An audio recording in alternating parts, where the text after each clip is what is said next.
नमस्कार दोस्तों, आज हम इस वीडियो में बाबा रामदेव या रामसा पीर के बारे में, उनकी जीवनी और उनके चमत्कारों के बारे में जानने वाले हैं। संतान ही माता पिता के जीवन का सुख है। राजा अजमल जी पुत्र प्राप्ति के लिए दान पुण्य करते, साधु संतों को भोजन कराते, यज्ञ कराते, नित्य ही द्वारिकानाथ जी की पूजा करते थे। इस प्रकार राजा अजमल जी भैरव राक्षस को मारने का उपाय सोचते हुए द्वारका जी पहुंचे, जहां अजमल जी को भगवान के साक्षात दर्शन हुए। राजा की आंखों में आंसू देखकर भगवान ने अपने पीताम्बर से आंसू पोंछकर कहा, हे भक्तराज, रो मत, मैं तुम्हारा सारा दुख जानता हूँ। मैं तेरी भक्ति को देखकर बहुत प्रसन्न हूँ। मांगो, क्या वर चाहिए तुम्हें? मैं तेरी हर इच्छा पूर्ण करूँगा। भगवान की असीम कृपा से प्रसन्न होकर अजमल जी बोले, हे प्रभु, अगर आप मेरी भक्ति से प्रसन्न हैं तो मुझे आपके समान पुत्र चाहिए, यानी आपको मेरे घर पुत्र बनकर आना पड़ेगा और राक्षस को मारकर धर्म की स्थापना करनी पड़ेगी। तब भगवान द्वारिकानाथ ने कहा, हे भक्त, जाओ, मैं तुम्हें वचन देता हूँ कि पहले तेरे पुत्र विरमदेव होगा। तब अजमल जी बोले, हे भगवान, एक पुत्र का क्या छोटा और क्या बड़ा। तो भगवान ने कहा, दूसरा मैं स्वयं आपके घर आऊँगा। अजमल जी बोले, हे प्रभु, आप मेरे घर आओगे तो हमें क्या मालूम पड़ेगा कि भगवान मेरे घर पधारे हैं। तो द्वारिकानाथ जी ने कहा, जिस रात को मैं तुम्हारे घर आऊँगा उस रात आपके राज्य के जितने भी मंदिर हैं उनमें अपने आप घंटियाँ बजने लग जाएंगी।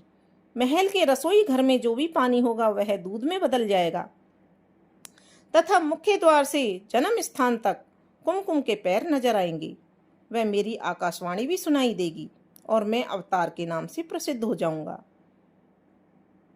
श्री रामदेव जी का जन्म संवत 1409 में भाद्र मास की दूज को राजा अजमल जी के घर पर हुआ। उसी समय सभी मंदिरों में घंटियां बजने लगी। तेज प्रकाश से सारा नगर जगमगाने लगा। महल में जितना भी पानी था वह दूध में बदल गया। महल के मुख्य द्वार से लेकर पालने तक कुमकुम के पैरों के पदचिन्ह बन गए। महल के मंदिर में रखा शंख स्वतः ही बज उठा। उसी समय राजा अजमल जी को भगवान द्वारकानाथ का दिया हुआ वचन याद आया और उन्होंने एक बार पुनः द्वारकानाथ जी की जय बोली। इस प्रकार से द्वारिकानाथ जी ने राजा अजमल जी के घर अवतार लिया।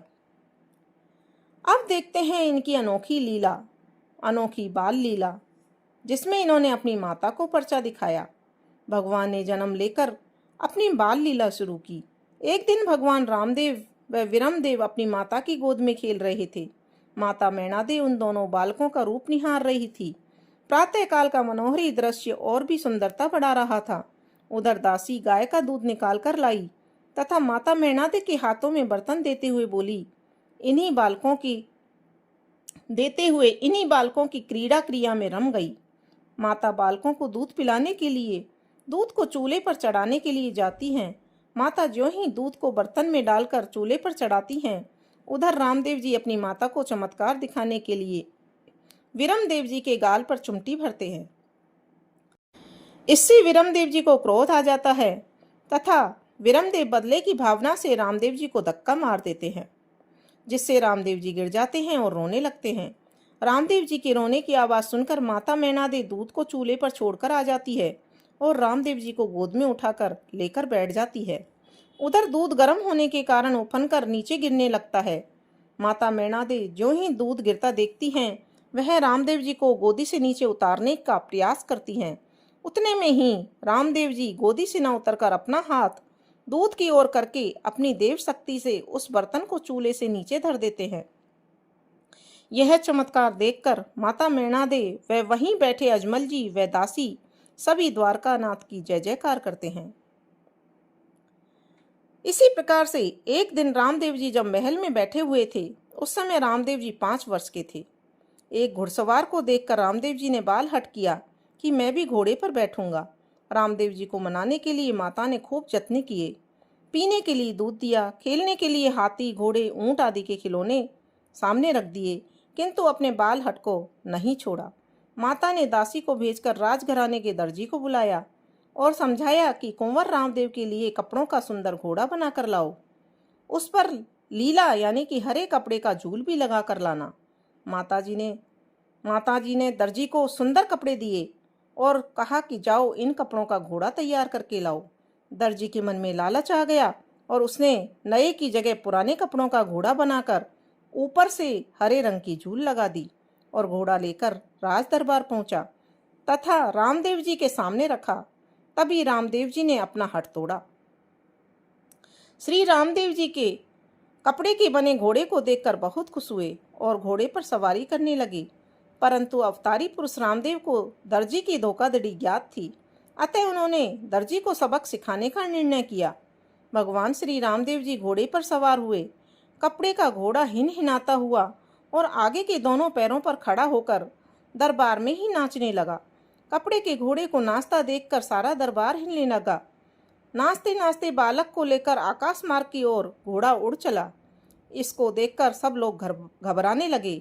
माता मैना दी, राजा अजमल जी व भाई बीरमदेव सभी अचंभे में पड़ गए। राजा अजमल जी को बड़ा क्रोध आया। उन्होंने दर्जी के घर एक सेवक को भेजा और उस दर्जी को बुलवाया। जब राज दर्जी दरबार में पहुंचा तो दरबार खचाखच भरा हुआ था।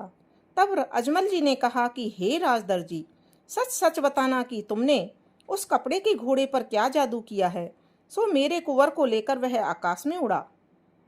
राज दर्जी कपड़े के घोड़े को आकाश में उड़ता देखकर दंग रह गया और डर के मारे थर थर कांपने लगा और कहने लगा, मैंने कोई जादू टोना नहीं किया। दर्जी की बात का राज दरबार में कोई असर नहीं हुआ, क्योंकि दूसरा कारण यह भी था कि जो घोड़ा दर्जी ने बनाया था उसमें पुराने कपड़े लगाकर उसने भगवान के साथ छल किया था। अजमल जी ने कहा, यह सब तेरी करामात है, इसलिए हुक्म है कि इस दर्जी को पकड़कर कारागृह में डाल दो।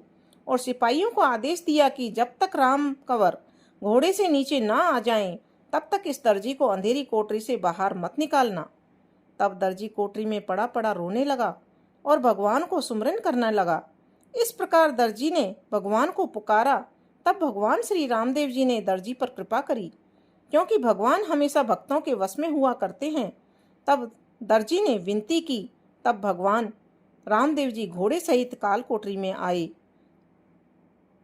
रामराज कंवर की कोठरी में आते ही चांदनी सी खिल गई और रामदेव जी ने दर्जी से कहा, तुमने पुराने कपड़ों का घोड़ा बनाया, इसीलिए तुमको इतना कष्ट उठाना पड़ा। जा, मैंने तेरे सारे पाप खत्म किए। तुमने घोड़ा बहुत सुंदर बनाया और हरे रंग की रेशमी झूल ने मेरा मन मोह लिया है। हे दर्जी, आज से यह कपड़े का घोड़ा लीले घोड़े के नाम से प्रसिद्ध होगा। जहाँ पर मेरी पूजा होगी वहीं पर इस घोड़े की भी पूजा होगी।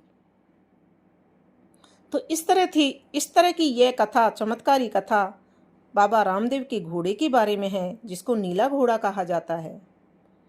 फिर एक और कथा देखते हैं। पूंगलगढ़ के पंडिहारों को रत्ना रायका का पर्चा। रत्ना रायका और जो पंडिहार थे पूंगलगढ़ के, उनको पर्चा दिखाया था रामदेव जी ने। रामदेव जी की बहन सुगना का विवाह पूंगलगढ़ के कुंवर उदय सिंह पढ़ियार के साथ हुआ था। इन पढ़ियारों को जब ज्ञात हुआ कि रामदेव जी ने शूद्र लोगों के साथ बैठकर हरि कीर्तन किया करते हैं, तो इन्होंने रामदेव जी के यहाँ अपना आना जाना बंद कर दिया और उन्हें हेय दृष्टि से देखने लगे। रामदेव जी ने अपने विवाह के उत्सव में रत्ना रायका को पूंगलगढ़ भेजकर सुगना को बुलवाया।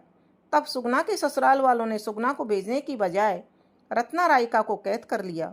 सुगना को इस घटना से बहुत दुख हुआ और वह अपने महल में बैठी बैठी विलाप करने लगी। रामदेव जी ने अपनी अलौकिक शक्ति से सुगना का दुख जान लिया और पूंगलगढ़ की ओर जाने की तैयारी करने लगे। पूंगलगढ़ पहुंचने पर पंडियारों के महल के आगे स्थित एक उजड़ स्थान पर आसन लगाकर बैठ गए और देखते देखते ही वह उजड़ स्थान एक हरे भरे बाग में तब्दील हो गया। कुंवर उदय सिंह ने जादू टोना समझकर सिपाहियों से तोप में गोले भरकर दागने को कहा। सिपाहियों ने ज्यों ही गोले दागे, वे गोले रामदेव जी पर फूल बनकर बरसने लगे। यह देखकर कुंवर उदय सिंह रामदेव जी के चरणों में जाकर गिर गया और अपने किए पर पश्चाताप करने लगा। रामदेव जी ने उन्हें अपने गले लगाकर माफ कर दिया और अपनी बहन सुगना और रत्ना रायका के साथ में वहां से विदा ली और अपने गांव वापस आ गए। तो ये चमत्कारी घटनाएं, कुछ घटनाएं हैं बहुत सारी घटनाएं हैं रामदेव जी के बारे में, केवल हमने यहाँ एक दो घटना को ही बता पाए हैं। तो आप पढ़ सकते हैं, देख सकते हैं कि किस तरह से रामदेव जी ने चमत्कार किया। और साथ में दोस्तों, आप यह भी बताना मत भूलना कि आपको यह वीडियो रामदेव जी की कथा और उनके चमत्कार कैसे लगे, और कमेंट बॉक्स में रामदेव जी की जय लिख करके उनके प्रति अपनी श्रद्धा को दिखाना मत भूलना।